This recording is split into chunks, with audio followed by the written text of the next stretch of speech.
tayo ng tulingan. Yan muna ilagay ko. Luya, maraming luya. Sibuyas. Bawang. Masarap sana kung merong merong kamyas. Yan.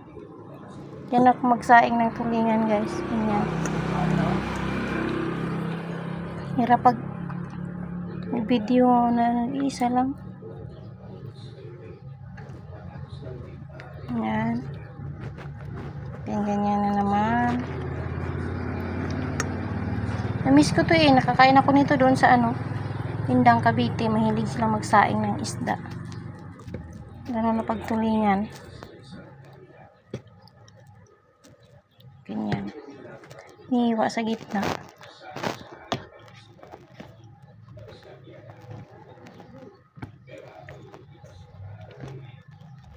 $200 ang kilo nito. Tulingan ba to? Sabi niya, daw? Burot. Yan. Malaliit sa taas. Para hindi madurog.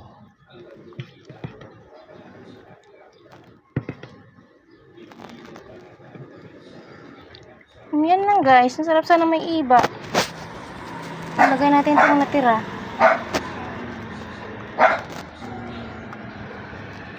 Then asin. Lagyan natin asin. And then paminta. Buo. Ubos na natin yan. Then konting pasarap. Pasarap, wala palang laman yan. Then tubig, syempre. Yan, punuin natin yan.